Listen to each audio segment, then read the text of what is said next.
This is the American Dream, Dustin Rhodes, son of a plumber, daddy, and you're listening to the Bob Culture Podcast.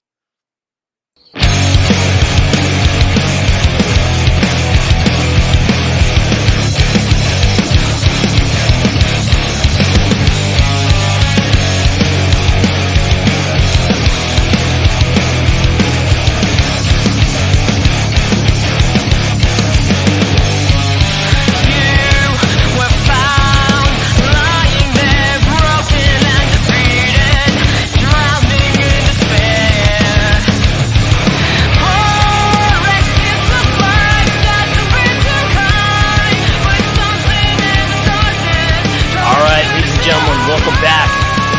Very special episode of the BCP right now. Little shameless promo. You are listening to Kingdom Here Come by my good friends in Roulette. Guys, love the tunage. Thank you so much for letting me use it. Guys, follow Roulette on Twitter, YouTube, Facebook, iTunes, all that good stuff. They got some new tunes coming out. I may or may not have heard some of them already. Really, really good stuff. But enough shameless promo. Right now, we want to talk WrestleMania. We want to talk AEW, NXT, Monday Night Raw. Lots going on in the world, guys. Hope everyone is staying safe. We are here to entertain you and talk some wrestling. And right now, I am thrilled to be joined by the editor-in-chief of the PopBreak.com himself. Hashtag Dad Instincts. Hashtag you know why, Bill. Ladies and gentlemen, please welcome to the show, Mr. Bill Bodkin. What's up, bro? Brother Rob, I knew you'd come. No, there it is. How you doing, man? Socially distancing myself from everything but my family and wrestling right now, so this is an ample opportunity for me to talk about stuff. And I am not Jameson sponsored tonight, so we're in for an adventure. Oh, boy. We'll see what happens. I think it's going to be great. And making his debut on the Bob Culture Podcast, the long-awaited debut. Of course, he's a staple at independent wrestling shows and wrestling aficionado. Please welcome to the show, Mr. JP Mayer. What's up, JP? How are you, bro? I'm doing good, man. And how are you? It's good to actually finally be on here with you after all the time just talking about, hey, let's do this. Now, we finally get the chance. Now, while I'm not Jameson sponsored tonight, I am actually sponsored by ShopRite's Bowl and Basket Gallon of Water. Oh, good. Well, my brother-in-law works for their corporate, so he'll be very happy to hear you're buying his product. There you go, guys. It's full circle here. And JP, welcome. I'm excited to finally have you, man. It's like AJ Styles versus Undertaker, man. It finally happened. Yes, but in the case of AJ Styles versus The Undertaker, that's happening 10 years too late. Yeah. No, you're not wrong, man. We've been saying, I told Bill in the past, I want to assemble all the clips of us saying on the show the past 3 years, the Phenom versus the Phenomenal One. You know, we say it every year, and now it's happening. In a very, let's face it, gentlemen, a bizarre situation. You know what? Let's address that first. Not the elephant in the room, but the WrestleMania plans. You know, we were planning on having the watch party at Buffalo Wild Wings and Brick. That obviously got scrapped. WrestleMania obviously didn't get scrapped like we thought, but has become, as of now, a 2-night event, empty performance center. It's interesting. I think it's going to change again, personally. Your guys' thoughts on... It already has. What do you got, Bill? According to I don't work for the WWE, Ryan Satin, not a fan, is that it's going to take place in multiple venues, not just the Performance Center. Oh, right. And the 2-night event, man, it's interesting. Obviously, it's for the safety of everyone and what's going on in the world. It's so crazy. Bill, just like your thoughts on what they're doing with WrestleMania. Do you think they should have postponed, or do you think this is the way to go? I mean, let me give the shitty cop-out answer of, I don't think anyone knows what actually the right answer is, because I don't know if we actually because everything changes every day, you know. So for them to keep it going, I guess makes sense, because there really is no live entertainment right now, and they're probably basing on the assumption that it's like, hey, we have other shows that are planned, we can't scrap SummerSlam, you know, and do WrestleMania. I don't know. They have all the storylines in place, all the players in place, so I guess they just wanted to go with it. It's going to be really weird in front of no people. But I don't think there was a wrong answer. I mean, like, if they would have canceled it or postponed it and said, hey, we're not doing it just because it's not safe or just logistically, it's just not going to work, I would have been okay with that. And as long as all their guys are healthy, I'm okay with this too. That's how I'm going to go with it. It's not a great answer, but that's my answer. I get what you're saying. The show must go on. JP, any thoughts on WrestleMania? Now, I get the whole "the show must go on" thing, and I'm kind of in the same boat as Bill. Like, I'm not upset that they didn't postpone it. Because I was hearing that they were going to move it to June 7th and have it at MSG. That'd be awesome. I would have been all for that. 27th, actually. Or the 27th. Yeah. Which I would have been all for that. Would I have gone? No. But knowing the fact that WrestleMania could have been performed in front of fans, I think would have been great. But for some of these guys, this is their big payoff. Like, this is Drew McIntyre's big match coming up with Brock Lesnar. Absolutely. You got Edge, his first one-on-one match back in 9 years since WrestleMania 27. Like, there's matches that are happening that I think deserve to be in front of a crowd, but I understand why they're not going to be. As for the multiple locations, like, it makes me scratch my head. Like, and I understand, like, you don't want to have more than 50 people in one place. But, like, damn. Like, they did the multiple locations for WrestleMania 2, and we saw how much of a train wreck that was. Right. Oh, come on. That Battle Royal is awesome. The Battle Royal was good. I liked that, but that might have been the only part of the pay-per-view I liked. Yeah, it's Sorry, King Kong Bundy is not a WrestleMania main event. R.I.P. to Jersey's home. Yes, I know. R.I.P. Much love to King Kong Bundy, but I'm sorry, he wasn't a main eventer. Wow. Telling it like it is, JP coming out with a strong debut. I think it's going to be a strong debut tonight. And guys, I appreciate your input on it. At the end of the day, I think we say with all of these shows, we're lucky to have any sort of entertainment. That being said, if it is June 27th at Madison Square Garden, that is the Mikey Vac's birthday. That would have been really cool. But we did have WrestleMania here last year. What an awesome day that was. We were lucky that none of this stuff happened last year. And like I said, the show must go on. I don't know if it needed to be WrestleMania, but it's happening, and I'm not going to complain. We get what we get as far as sports right now. I am super thankful for that opportunity. And let's talk about a show that has absolutely knocked it out of the park. Go ahead, Bill. Rob, what do you got? Can I just throw something out? I know it's not my podcast, but let me throw this out there. Yeah, bro. We just saw Wrestle Kingdom in New Japan as 2 days. Now WrestleMania is going to be 2 days. Do you guys think that this is, in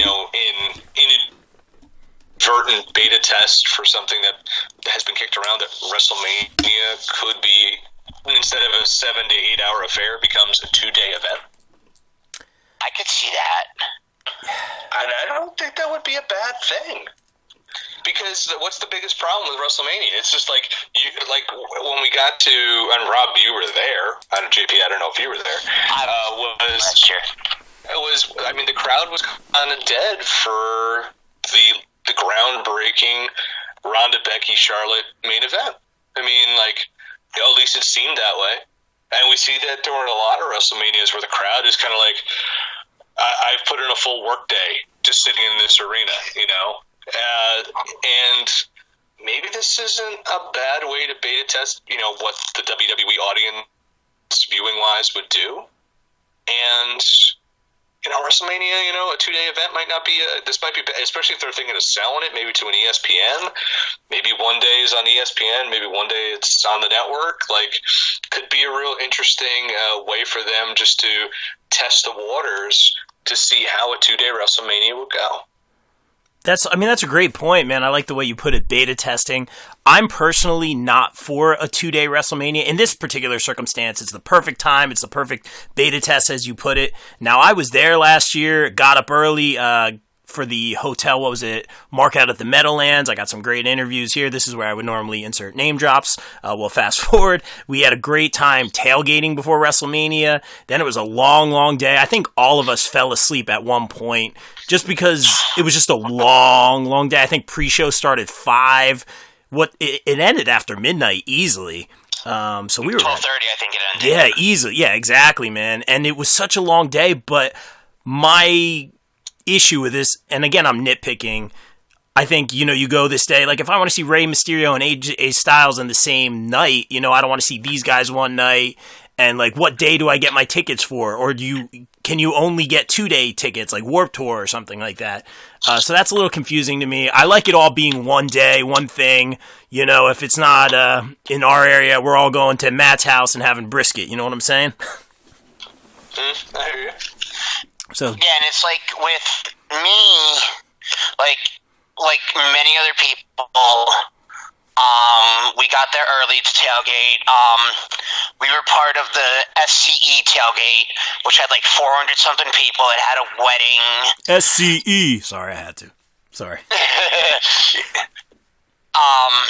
Had a blast, but yeah, it was so draining. I'm fortunate to where my girlfriend lives legit 10 minutes from MetLife. Nice. And we happened to sneak out the parking lot. Like, we weren't stuck in traffic, but we parked right by an exit. It legit took us half an hour to get home. When we were there for WrestleMania 29, I wasn't with my girlfriend at the time. I was with other friends. It legit took us 3 hours to get out of the parking lot, and the show ended at 11. Yeah, man. It's crazy. And again, strong debut by JP here. The girlfriend shout out already. He's doing great.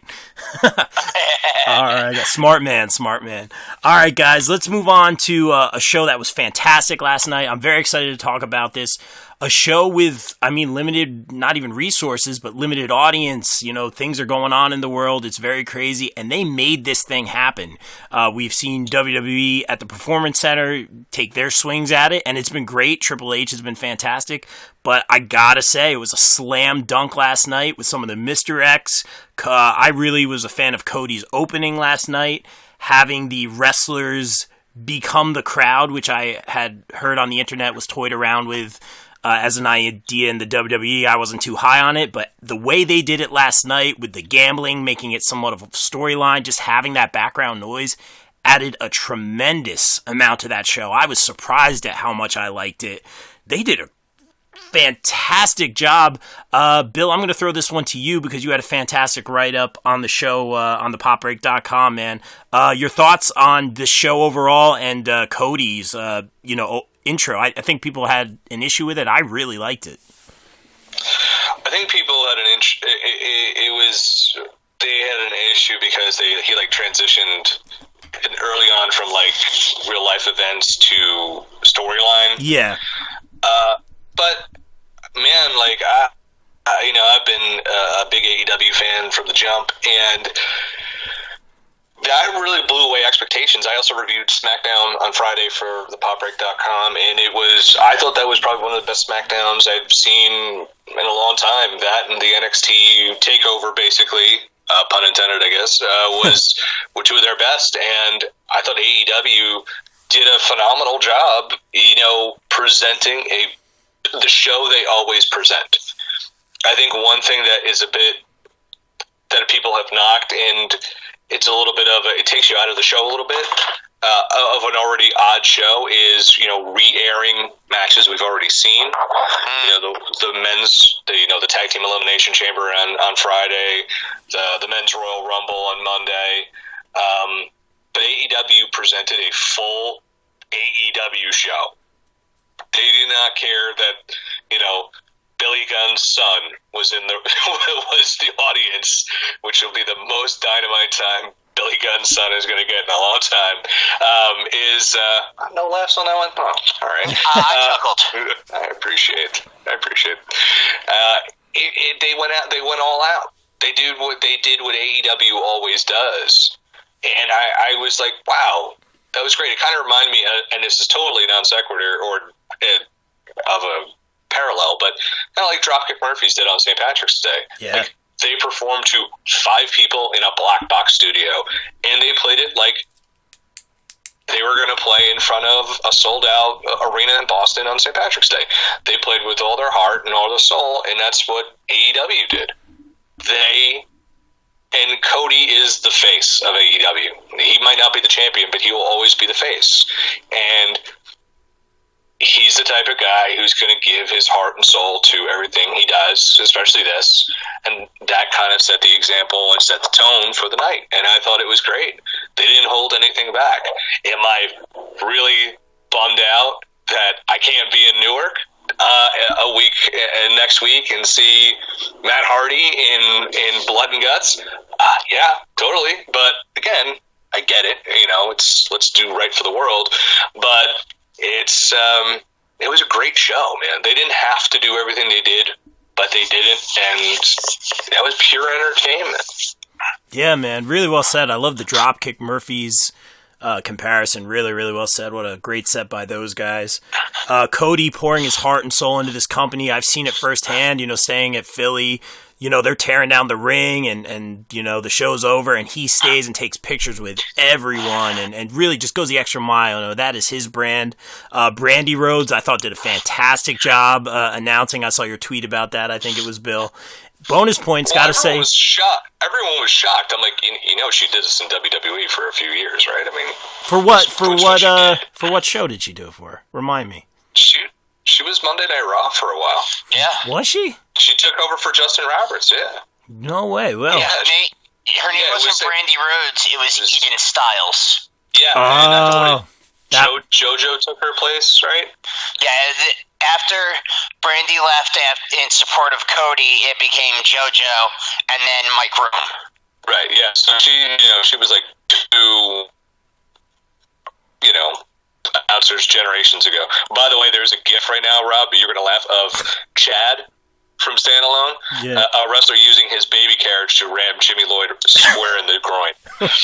Shout out to Chad from Standalone. We love Chad, and JP, Chad. Hi, Chad. Yeah, we love Chad. This show doesn't happen without Chad. That's all I got to say right here.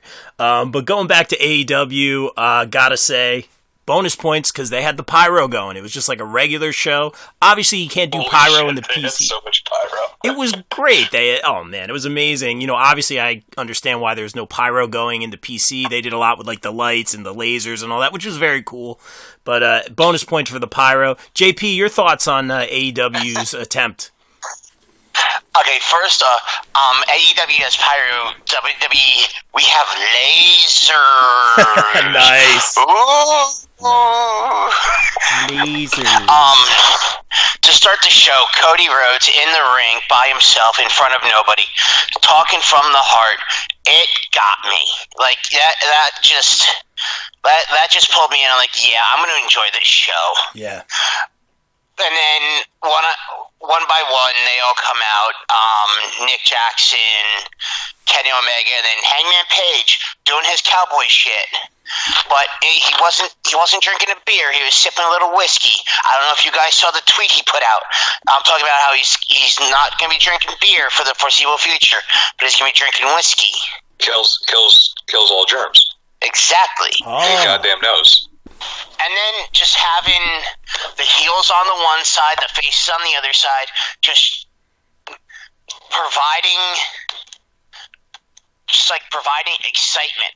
And especially with the whole MJF and Shawn Spears gambling on the shows. Yeah, I like that a lot, man. I thought it wasn't just like, they're wrestlers hanging out at ringside to make noise. Like, there was kind of a story. You saw Tony kind of get involved in the gambling as the camera cut away. I thought that was kind of funny and brilliant.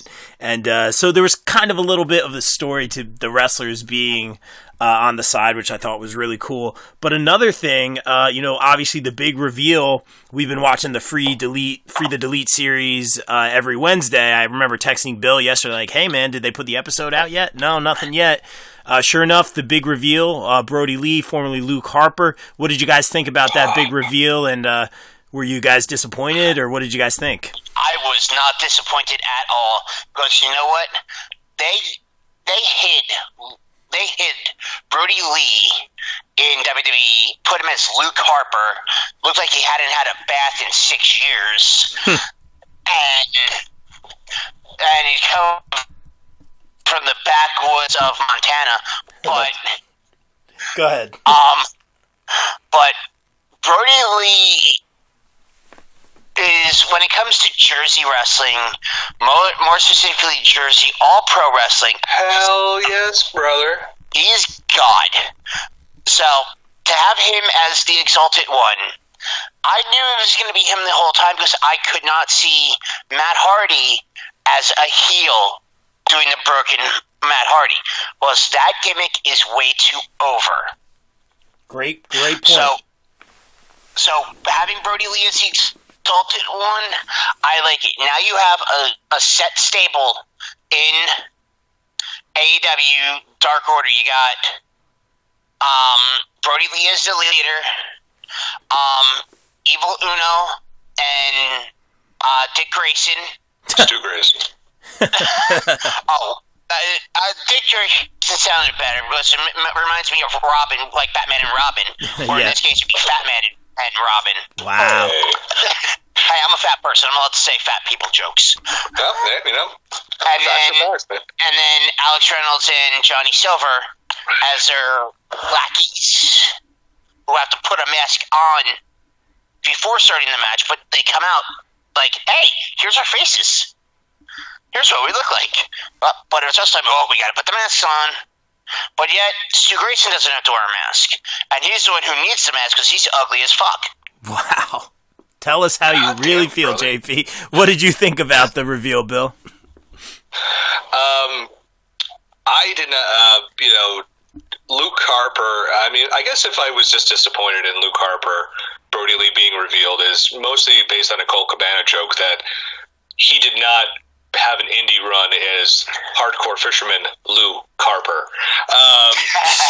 But I would have loved the crap out of that. But anyway, man, it was like AEW did, like, I remember, like, gosh, 3 or 4 months ago in December, I don't know math, that's why I write, is everyone's like, the Dark Order is the worst thing in AEW next to the Nightmare Collective. Like, the Dark Order sucks. Like, we hate the Dark Order. It's terrible. I love it. And they've done such a great job of rehabbing that and rebuilding that, and then throwing in so many puzzles and, like, clues. And, you know, I joke, Rob, I often joke with you, just like the you-know-why thing with, like, every WWE, like, Ciampa. Like Johnny Gargano and Randy Orton are both like, you know why? And we're all like, no, we don't. But sometimes wrestling, if they give us a good puzzle, like, it's fun, and that's what AEW was doing. They were just putting stuff out there. Remember the message a week ago, maybe two. The first letter of every word spelled Matt Hardy, and it was just like, we were all super excited for, like, who could it be? And you're giving a guy that is universally thought of as just super underrated and super misused. And not only are you're thrusting him into a main position in your company, you're letting him talk, and then you're like, oh God, like, he's so eloquent. And then he, commits Tracy Smothers-esque double mass mega homicide on Christopher Daniels with that clothesline. I'm just like, hi, I'm in. Great. It just sucks again that, like, this wasn't in front of Rochester, his hometown. Like, that crowd would have been crazy. But it paid off, and now you're like, oh, damn. Like, and it's so funny. I don't know if we've ever seen a guy that big physically be, like, outside of Kevin Nash, obviously, being, like, the leader of a crew. Even Nash wasn't even the true leader of the NWO, but it was like a guy that big who's not, just a monster, or who's a heater or an enforcer. He's going to be the mouthpiece, the leader, the guy who, like, the quarterback of this stable, and that's really cool. And if, like, TNA would do this stuff where it's like, any WWE guy we're going to pick up and use, like, they are taking a guy who was just, like, no one's going to remember much about his WWE run because the last few years have been so whatever. It's like a fresh start for him, and that's super exciting. And I'm looking forward to, you're going to meet Christopher Daniels and Brody Lee, or Brody Lee versus anybody? Dude, all in, man. I'm totally on board. And kudos to Excalibur for making a big rig reference, because that was his nickname before he even went to WWE. Yeah, I like it. Go ahead, JP. And to go along the whole Dark Order, I like the Dark Order for the fact that I like their finisher, the Fatality. I've been a fan of theirs since when they were actually good guys in PWG, when they were the Super Smash Brothers, and Stu Grayson was like built like a toothpick. But they were banned for years from competing in the U.S. because they were coming over, I guess, illegally to compete. Oh, wow. Where are they from? They're from Canada. And if there's a podcast, Uno, it's probably on Patreon now, who did with Cole Cabana, where the thousands of dollars or tens of thousands of dollars he spent to get a work visa only to get screwed over again, and like Grayson never could make it back in. And so AEW is the way those guys, because they were full-time employees, were able to get into the United States. Wow. And they were huge rivals with the Young Bucks. So I was always on board, but they were so far removed from the collective consciousness of the indie wrestling fans that it's like, unless you were super into Canadian wrestling or have a very good memory, you didn't remember who these guys were, so they weren't as a big of a deal to everyone when they started out. So they kind of stumbled out the gate. Yeah, man, and it sounds like you guys overall are on the same page for Brody Lee, and thank you for the trivia there, man. That's very interesting. The thing I did like about the Dark Order, first and foremost, is they kind of get all these guys and they're assembling people with the masks and all that. As I mentioned to you, Bill, at the WrestlePro show, who was it representing the Dark Order? I forget, versus VSK. Who was there? It's probably Alex Reynolds. That was Alex Reynolds. He came out with the mask and representing the Dark Order, so I thought that was really cool. I kind of call him like the Foot Clan. And speaking of WrestlePro, a little shout out here, JP. Go ahead to our friend Kevin Matthews, man. Yeah, much respect and love going over to WrestlePro and Kevin Matthews. If you're a New Jersey indie wrestling fan, WrestlePro runs out of the Rahway Rec Center. Kevin has been the heart and soul of WrestlePro since its formation, and now he's doing the booking since Pat Buck is in WWE. Yeah. What he decided to do is hold a food drive for the Rahway Food Bank. Yeah. Between himself and donations, whether it be from fellow wrestlers or even fans, you had WrestlePro's number one fan, Kathy Hummer. She made a donation. A couple others made a donation to help Kevin and WrestlePro get stuff for people that are a little less fortunate right now, especially with everything that's going on in the world right now with COVID-19. And I've always been cool with Kevin, and like this right there was just so much more. He didn't have to do that. He chose to do that, and for that, much respect.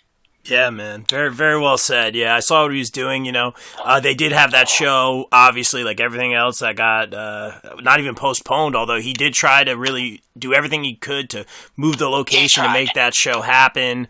The appropriately named show, whatever. But WrestlePro, they always deliver and doing some great work for some good people. So shout out to Kevin Matthews. Great job, JP, bringing that up for sure. And guys, going back to AEW, we talk about the Brody Matthews, who beat Kenny Omega in the center of the ring at the Starline Ballroom one time. Yes, really? Wow. A pop-up ego driver won that. God, I can't even remember what I had for dinner, and you can remember that finish for that match from 5 years ago, man. God bless. Good job, JP. The only reason I wasn't even there for that. That's even worse. Strong debut, man. It's funny. Like, you can ask me what I did at work earlier, and I'll be like, I don't know. Yeah, that's fair.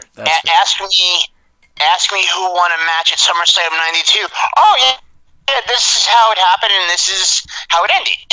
Oh, okay. All right, who won the opening match at SummerSlam '92? If my memory serves me right, wasn't it the Road Warriors who beat Money Inc.?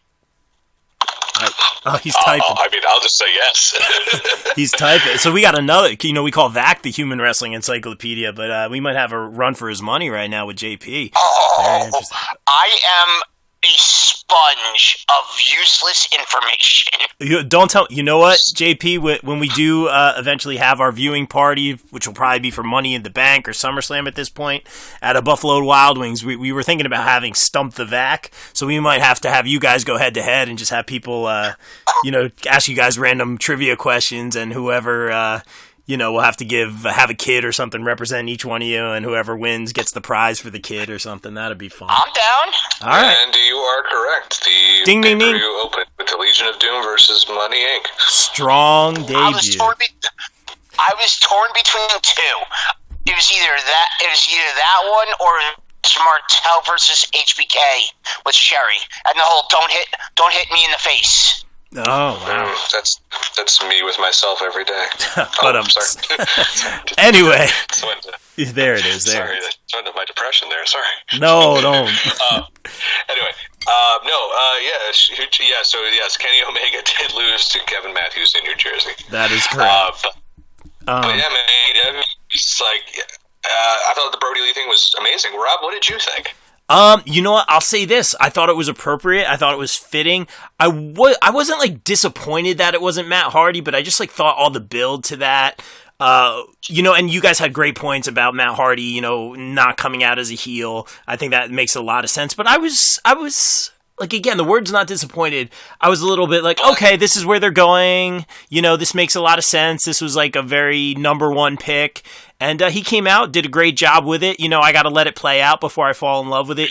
I know who he is, but I got to see him in this role, and I got to let it play out. Just like I said, it was a great head fake. Yeah. And that's where I'm going with this, man. Perfectly said, and I think you wrote that. Head fake is like the perfect way to explain it. Because at this point, I'm texting you, Bill, and I'm like, hey, man, like, Matt Hardy literally just posted his new episode of Free the Delete. So, the big reveal's done. So in my mind, it's like, okay, now he puts his episode out because we know who the Exalted One is. And it makes sense for him not to be on this show. And there's no more surprises. And I didn't think for a second Matt Hardy was going to be involved in this show after that. And it was brilliantly done when that Vanguard 1 flew into the arena. I was like... I was in an arena not full of people, in a very limited show, which they made an amazing show. When I saw that Vanguard 1 fly in, I was like, yes, and the way the Free the Delete video ended and the timing which it was released, which was probably, an hour before he debuted, if that, it was brilliant. Not even. And the way they, had Vanguard 1 fly out and fly into the stadium, just brilliant, and really sucked me in, kind of took my mind off the world a little bit. How about you guys? What did you think about Matt Hardy standing there? I'm not a fan of the red hair. Got that. Okay. Other than that, I loved it. Like, he did everything that he needed to do just by standing up there and doing delete. And yeah, man. I think AEW has to be commended for doing a double head fake, because what they did was Brody Lee, and then they had Moxley drive off. He's like, "Don't worry, inner circle, I'm around the corner." So I'm in a Facebook group and we're all talking, and it's just like, "Oh, who do you think is going to be Matt Hardy?" And I'm like, "Oh man, it's really looking towards Moxley's going to be the guy, because they have a band down. Moxley hates the inner circle. He's around." Yeah. But they double head faked us, and they weren't cute about it. It was legit. It was logical storytelling. It's very to the point, and that's what I love about AEW. Outside of, we're talking about the Dark Order, which is very long, complicated, long con type story. But this was very much faked you there. Here he is, and God, man, again, the pop I would have loved to have seen in an alternate timeline of a crowded arena with him coming out. I think he would have actually broken a whole building with that pop. Yeah, because it was awesome. And it, like, you know, you just see him up there, and I'm just watching, and I'm like, man, like I got goosebumps, man. And it's just like I didn't have the same reaction I had when they came back at WrestleMania, because that was a super surprise. Oh yeah, yeah. But like, I still think one of my favorite WrestleMania moments of all time. Yeah. But it's like that was just. It was like, fuck, man, that was safe. There it is. It's just like, that was just so good. And that's what I love about AEW, is just like, and this isn't knocking WWE, but it's just like I've been watching this shit for so long that it's just like, they still get me. They still get me. And I'm just like, damn it, they got me, and that was good. And I'm like, great. And I'm pissed I'm not going to see him in Nordic Blood and Guts. But again, I'd rather we flatten the curve. But I mean, it's just like, it's so cool the way he came out. And I have to say, Chris Jericho was a low-key MVP of that whole show, because he sold the shock event, because he knew when he saw it, and he was like he saw a ghost. Yeah. And he did a great job on commentary in that main event, really putting over Cody and the Elite and their talent, and just keep heightening this match, because it's been a little rushed. But you know, we're less than a month from Revolution. Now we're going to this big Blood and Guts event, and we're just putting these guys back together. And he did a great job of selling that. But his mouth being open, like, oh my God, this is not who I think it is. And it was. I think he did a great job. And just kudos to AEW for not holding back. Yeah, I mean, they could have saved this debut or return or whatever you want to call it of I assume broken Matt Hardy, if all the rights are there and whatnot. He was definitely doing delete and all that. For a big crowd, if they had delayed this, I could see them doing that, but they stuck to the script, they stuck with the YouTube videos, and they gave us something to be excited about, because we're all sitting at home. I think that was the right call. I think they knew they were doing that, and I think it worked great. You know, Matt's had that huge pop, like you said, Bill, and I'm sure he would have loved another one, but I think this was about the fans. I think this was about taking our minds off what's going on in the world, and I think it did just that. Like you said, you got goosebumps. So great job all around by AEW. I think the women's Fatal 4-Way match was really, really fun. I enjoy all those competitors. I love, anything with the Lucha Bros or the Death Triangle. I mean, that's an instant classic no matter what. The main event was fantastic. Chuck Taylor got to say dick in a promo. Mm-hmm. And just a great show. I mean, I don't even know what else to say. I texted you again last night, Bill. I was just like, wow. And, I am an NXT purist, like I was telling JP earlier, ever since that first Asbury Park show down here. Love NXT, love what they're all about. The talent level is insane. The roster's insane, and it always is, no matter what. And I told Bill before the shows aired, I said, I'm watching AEW because they have stellar matches. I think in a way, and again, I'm an NXT guy, and I also very much love AEW. I said, in a way, NXT's waving the white flag tonight because they said there's going to be no matches. There's going to be essentially what I like to call a clip show. And it was a very in-depth look at Gargano and Ciampa Part 7, or whatever you want to call it, which I really like. Gargano is one of my favorites. And I guess let's talk about NXT a little bit, guys. I have mixed feelings. It was good to...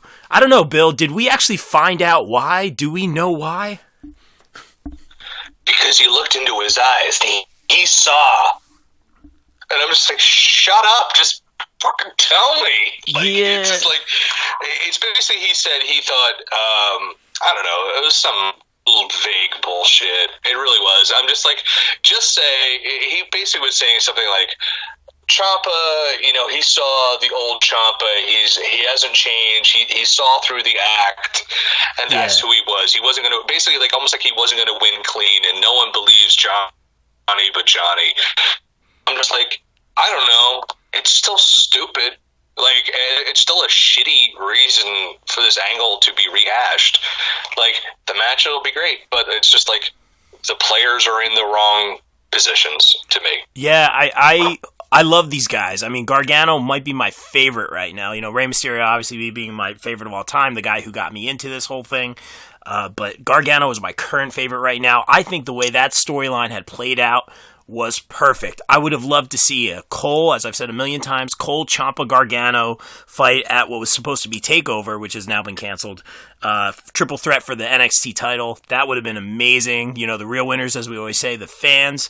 I don't think Gargano as a heel is best for business. I don't even necessarily know if he is a heel, but that last feud that they had was perfect. He played that tweener role even, and then him winning the title and Ciampa coming out with the neck brace. We even got a little bit extra innings, as I like to say, with the DIY reunion. It was just so perfect, and I love to see them fight. And even, I was in watching this episode of NXT. I was definitely in. It was great to see more Gargano and Ciampa, who are my favorites, but it just, I watch every week just to get that answer. Why, Bill? Why? And, why, Johnny? Why? And they just haven't put it all the puzzle pieces together, like you said. JP, any feelings on this Gargano-Ciampa rehashed feud? And are you fans of them? I absolutely love Ciampa and Gargano. I like how they told the entire story. Yeah. They didn't just do it from a certain point in time. They did it from the start of DIY. They talked about their match at the Cruiserweight Classic. They talked about winning the tag titles in Toronto, losing them to AOP. They told why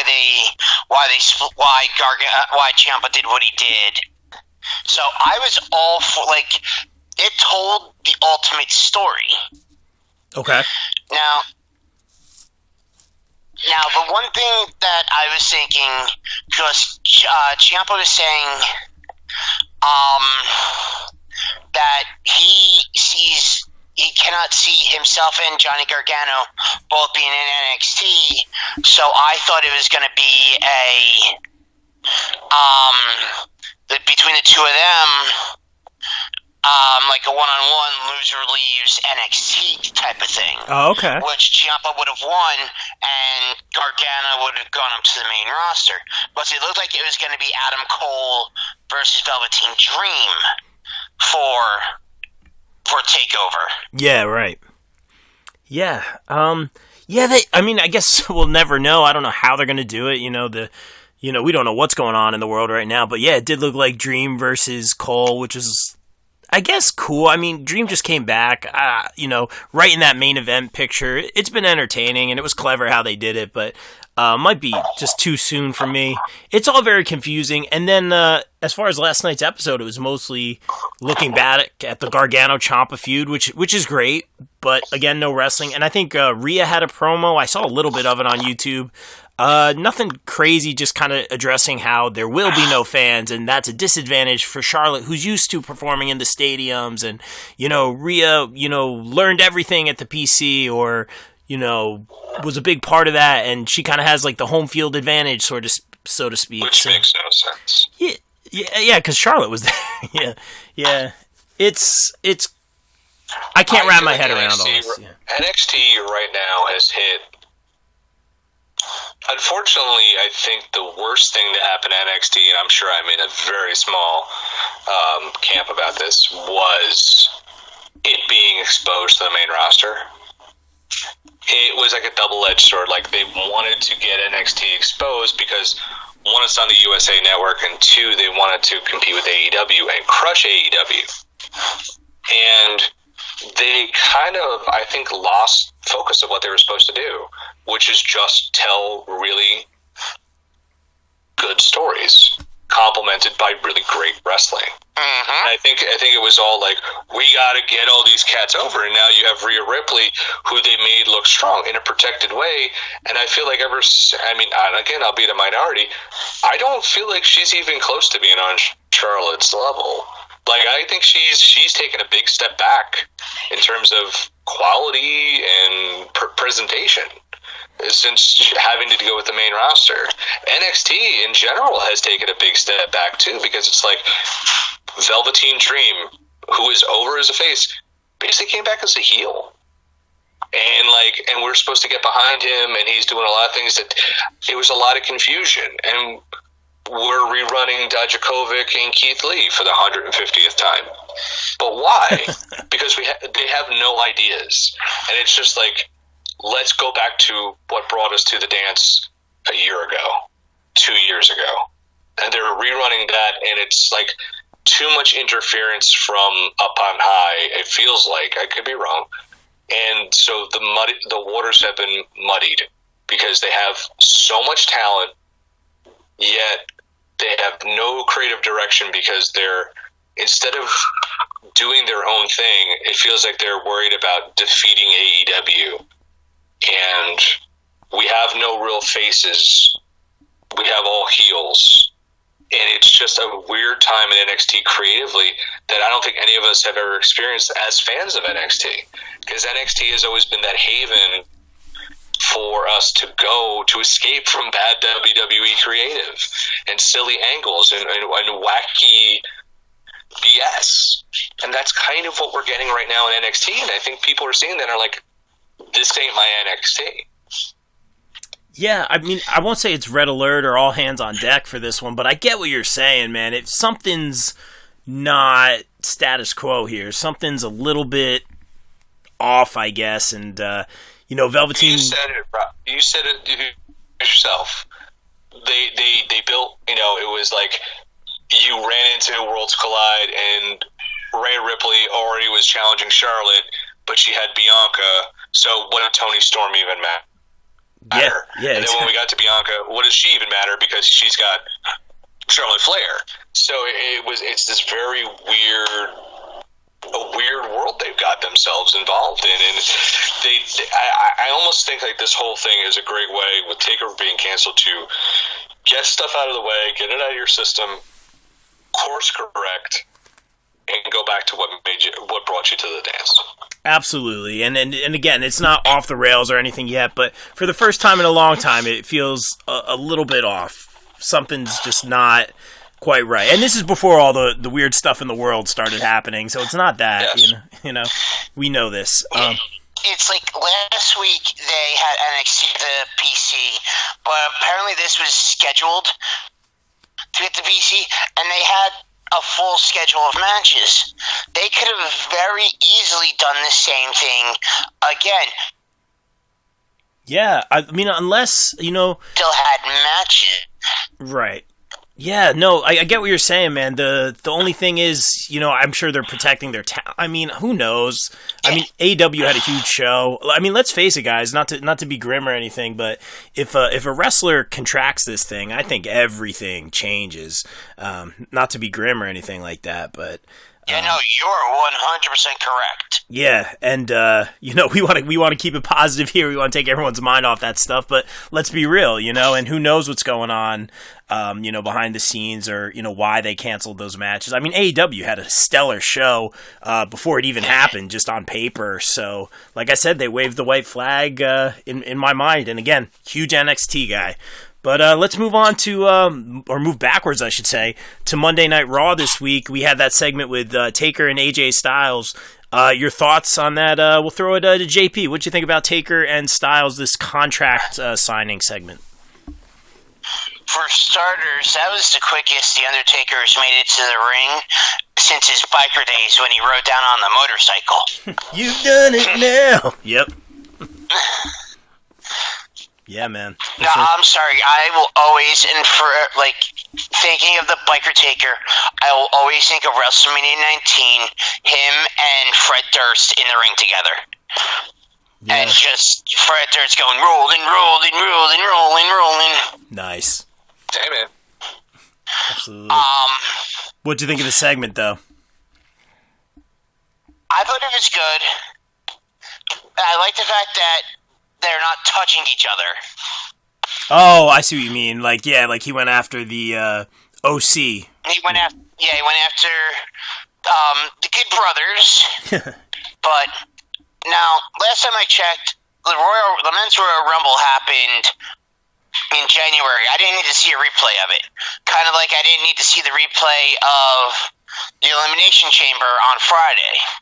So, what are they planning on doing this Friday? Is it going to be 2 hours of Gronk? Oh, talking about how he's going to be the host of WrestleMania. Yeah, man, that's fair. I will say this. Like them replaying the stuff, I obviously, turned it off for a little bit because I had seen this already. At the same time, there's not a lot of sports on, so I could see, people being, all right, like, I used to watch wrestling. Maybe I'll throw on SmackDown or throw on Raw, see what's going on in wrestling these days, or people who have never watched it, just looking for some sort of sporting event. And, you show your top matches, your Elimination Chamber with a full crowd and the bright lights and the chants and the eliminations with the Royal Rumble and such. So that I get, but it's a big chunk of the show for the fans that have seen everything and are waiting for new content and new storylines or building upon past storylines. It is, and again, we can't complain. We're lucky we're getting anything right now. Again, not to be picky. I definitely want to make that very, very prominent in this podcast. But for us, I honestly, changed the channel for a little bit or stepped away for a little bit. I've seen, I know who's going to win the Rumble. Spoiler alert, it was Drew McIntyre. But, you know what I'm saying? But, interesting show. And then, what else happened on, well, Bill, what did you think, of course, of the Undertaker Styles, segment, I guess? Yeah, I mean, like, I liked it and I didn't like the multiple, like, playing of the theme songs, and it went a little long for me, but, it showed a little different version of AJ Styles, and it showed the Undertaker still an American badass, I mean, it's fine. I mean, like, it's everything's going to be weird right now, so I guess for me, I just judge everything on a sliding scale it was weird. It could have been, I think it would have run a lot worse if there was a crowd, to be honest with you. Really? Yeah, okay. I think it would have been a lot worse. I think it would have been The Undertaker, but, it was typical. It's like, oh, here comes the Good Brothers. They're going to get bounced around, So it wasn't bad, cut to the chase, and they'll have a good match together. Yeah, I really hope so. I've been looking forward to that match for years and years and years, like I said. Hopefully the timing on that match hasn't passed us by, and I'm still excited for it. We'll see what happens.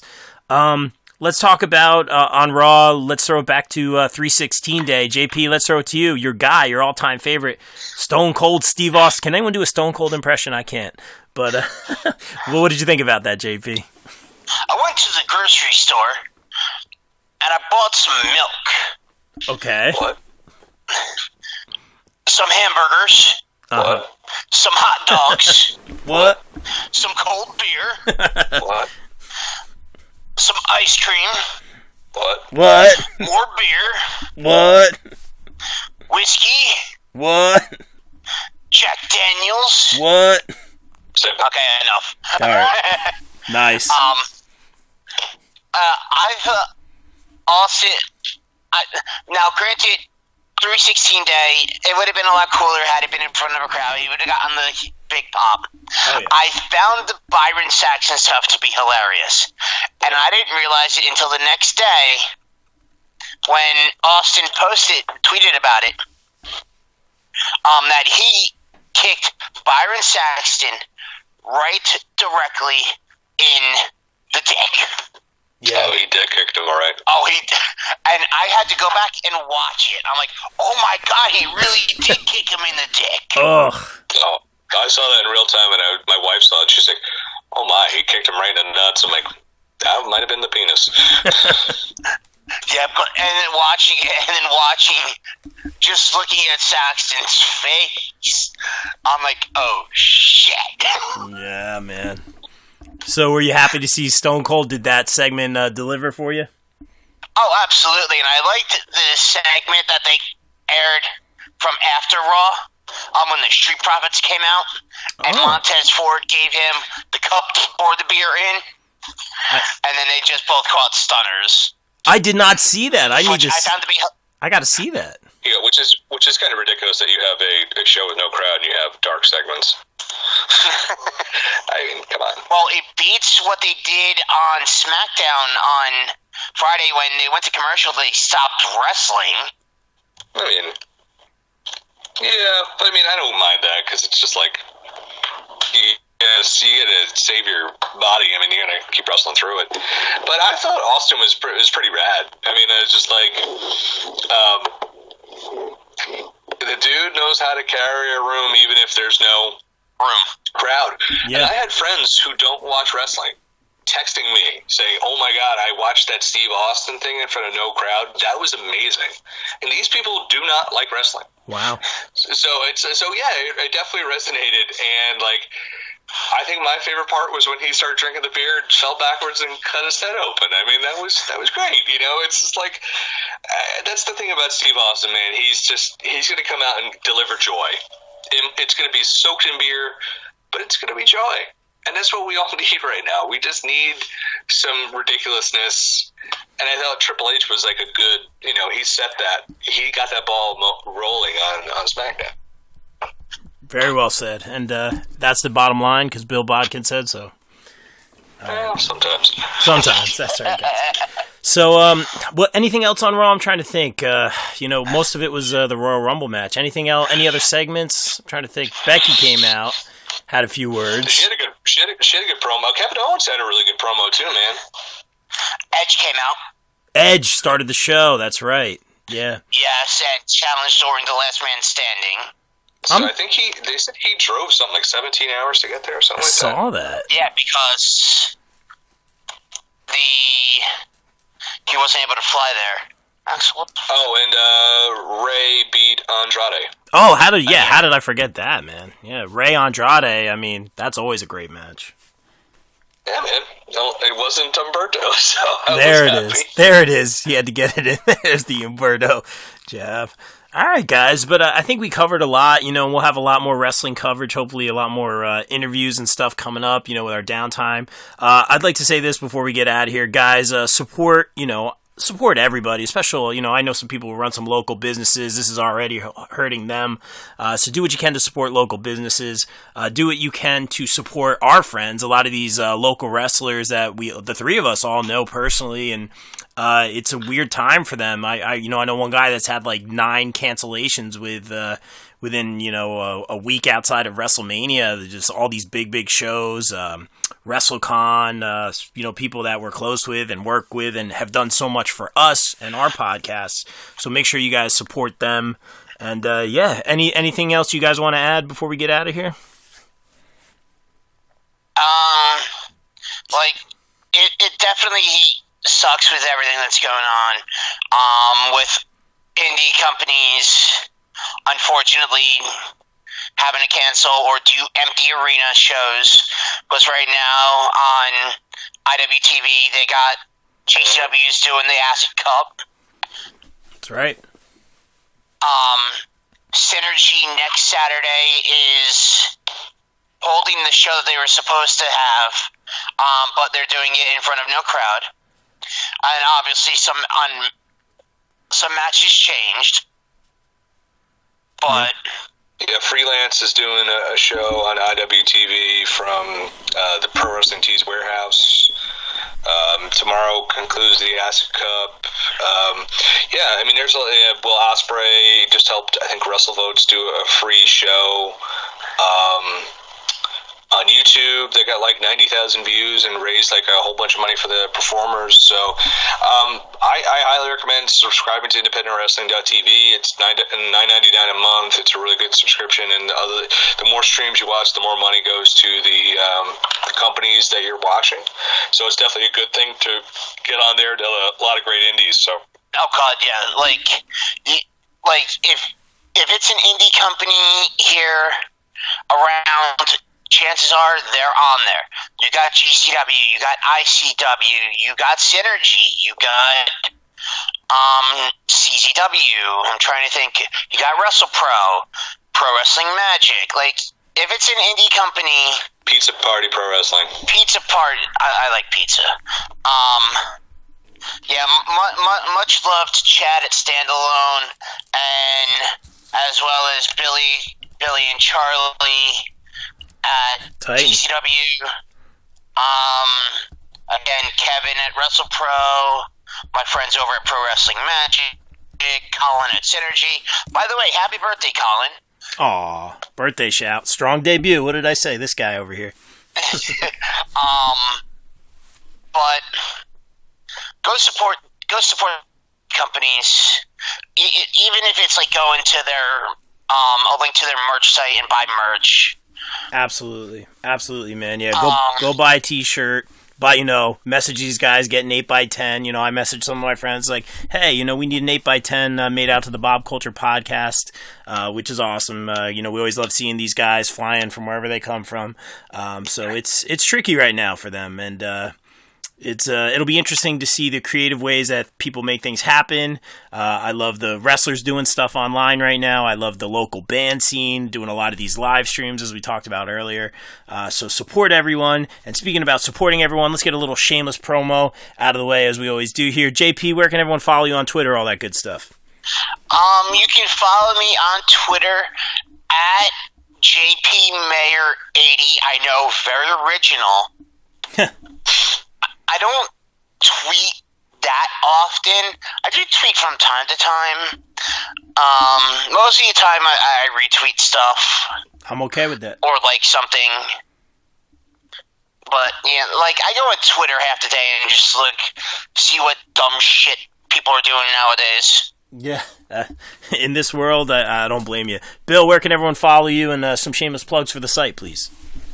Well, of course, anything I'm doing is at Bodkin Writes, which is WRITES, which is mostly just stuff I tweet about wrestling and whatnot. Most importantly, I want you to go check out thepopbreak.com. Every single day we have great writers like Rob on the site.